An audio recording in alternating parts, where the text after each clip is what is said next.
34 साल के अंतराल के बाद कश्मीर में शिया समुदाय ने गुरुवार को श्रीनगर में अपने पारंपरिक मार्ग पर मुहर्रम जुलूस निकाला। जुलूस गुरु बाजार से शुरू हुआ और डलगेट मार्ग पर समाप्त हुआ। इसमें हजारों शोक मनाने वालों ने भाग लिया। इन्होंने नारे लगाए और हजरत इमाम हुसैन की शहादत की याद में अपनी छातियां पीटी। इस क्षेत्र में आतंकवाद फैलने के बाद 1989 में कश्मीर में जुलूस पर प्रतिबंध लगा दिया गया था। हालांकि बीजेपी सरकार ने पिछले साल यह प्रतिबंध हटा लिया था। सरकार का दावा है कि यह कदम कश्मीर में शांति और सामान्य स्थिति को बढ़ावा देने की पहल के तहत उठाया गया है। लेकिन यह कदम दो समुदायों शिया मुसलमानों और हिंदुओं के बीच लंबे समय से चले आ रहे बंधन को भी उजागर करता है। इस एकजुटता का सबसे ज्वलंत उदाहरण नासिक महाराष्ट्र में हलोक ताजिया की परंपरा है। हर साल मुहर्रम के महीने के दौरान नासिक में शिया मुसलमान उन इमाम हुसैन की कब्र की प्रतिकृति बनाते हैं जो 680 ईस्वी में करबला की लड़ाई में शहीद हुए थे। फिर हलोक ताजिया को नासिक की सड़कों पर एक जुलूस के रूप में ले जाया जाता है और इसे पारंपरिक रूप से हिंदू अनुयायियों द्वारा उठाया जाता है। यह परंपरा इमाम हुसैन की शहादत पर शिया मुसलमानों और हिंदुओं के साझा दुख का प्रतीक है और दोनों समुदायों के बीच सहयोग के लंबे इतिहास की याद दिलाती है। लखनऊ शहर में शिया और हिंदू समुदायों ने संयुक्त रूप से मस्जिदों, मंदिरों और अन्य ऐतिहासिक स्थलों का जीर्णोद्धार किया है और इन्होंने शहर में पर्यटन को बढ़ावा देने के लिए भी मिलकर काम किया है। वाराणसी में सदियों से काशी विश्वनाथ मंदिर का प्रबंधन शिया और हिंदू समुदाय मिलकर करते आए हैं। गुजरात में बोहरा समुदाय शिया इस्लाम की एक शाखा है और महाराष्ट्र में इस्माइल समुदाय शिया इस्लाम की एक और शाखा है। इन दोनों ने शिक्षा और सामाजिक विकास को बढ़ावा देने के लिए बहुसंख्यक हिंदू के साथ काम किया है।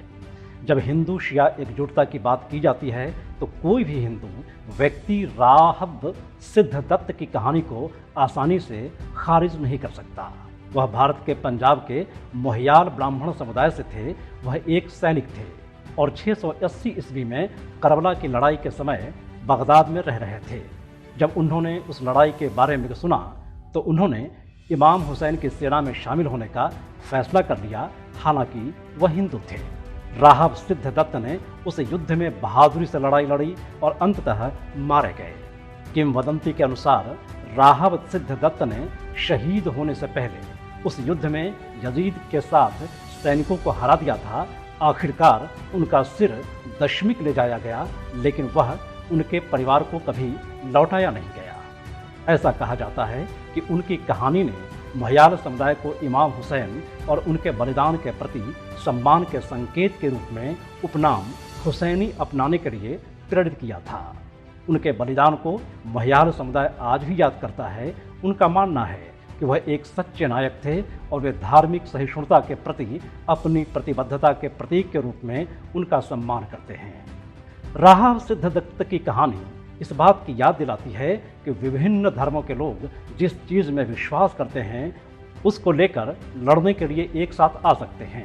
यह इस बात की भी याद दिलाती है कि मृत्यु के सामने भी हमेशा आशा बनी रहती है। जहां हिंदुओं के बीच शिया मुसलमान हमेशा सुरक्षित और संरक्षित महसूस करते रहे हैं, वहीं कई सुन्नी मुस्लिम बहुल देशों में उनकी स्थिति यहूदियों से बदतर रही है। कश्मीर के इतिहास की धारा में शिया मुसलमानों से लूट, उनके साथ डकैती और नरसंहार के 10 घातक चरणों का पता चलता है, जिन्हें ताराजस के नाम से जाना जाता है। मुगल काल के दौरान 1548 से 1872 तक 300 वर्षों तक फैले ताराजस काल के दौरान शिया मुसलमानों का दमन किया गया, उनकी बस्तियों को लूटा गया, लोगों का कत्लेआम किया गया, पुस्तकालय जला दिए गए और उनके पवित्र स्थलों को अपवित्र कर दिया गया। यह कश्मीर में भारत विरोधी उस अलगाववादी आंदोलन में सक्रिय रूप से भाग लेने के प्रति शिया समुदाय की अनिच्छा को भी स्पष्ट करता है, जिन्हें पाकिस्तान द्वारा वित्त पोषित किया जाता था। सुन्नी मुसलमानों के प्रभुत्व वाली हर जगह पर शिया मुसलमानों के प्रति असहिष्णुता व्याप्त है। पाकिस्तान में शिया समाज की स्थिति अन्य वर्गों की स्थिति के लगभग बराबर है, लेकिन उन्हें पाकिस्तान के हर कोने में विशेष रूप से पारा चिनार, डेरा इस्माइल खान, क्वेटा और कराची में लक्ष्यगत हत्याओं का सामना करना पड़ता है। पढ़े लिखे लोगों को ज़्यादा निशाना बनाया जाता है। सभी आतंकवादी संगठन किसी भी अन्य चीज़ से अधिक शियाओं से घृणा करते हैं। वे उन्हें एक आसन्न खतरा मानते हैं और उनका वर्णन आंगन के सांप के रूप में करते हैं। हालांकि उनमें से कुछ पाकिस्तान के अंदर शियाओं की हत्याओं को उचित रणनीति नहीं मानते। पाकिस्तान के अंदर शियाओं की हत्या में शामिल लोग ज़्यादातर देवबंदी संगठन से हैं।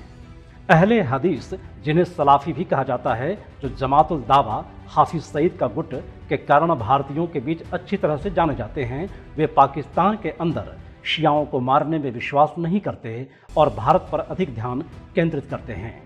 बरेलवी सुन्नी शायद सबसे शांतिपूर्ण हैं, क्योंकि पाकिस्तान के अंदर उनकी कोई सशस्त्र उपस्थिति नहीं है। दूसरे, उनकी धार्मिक मान्यताएं शियाओं के करीब हैं। किसी भी पाकिस्तानी समाचार मीडिया ने सैयद हसन अली की हत्या पर रिपोर्ट नहीं की, जिनकी जनवरी 2018 में डेरा इस्माइल खान में गोली मारकर हत्या कर दी गई थी। वह एक साधारण युवा लड़का था। उसकी हत्या सिर्फ इसलिए कर दी गई थी क्योंकि वह शिया था। इस शहर में ऐसी एक नहीं बल्कि अनगिनत कहानियां हैं। पाकिस्तान की आर्थिक राजधानी कराची शिया डॉक्टरों की प्रमुख हत्या स्थली है।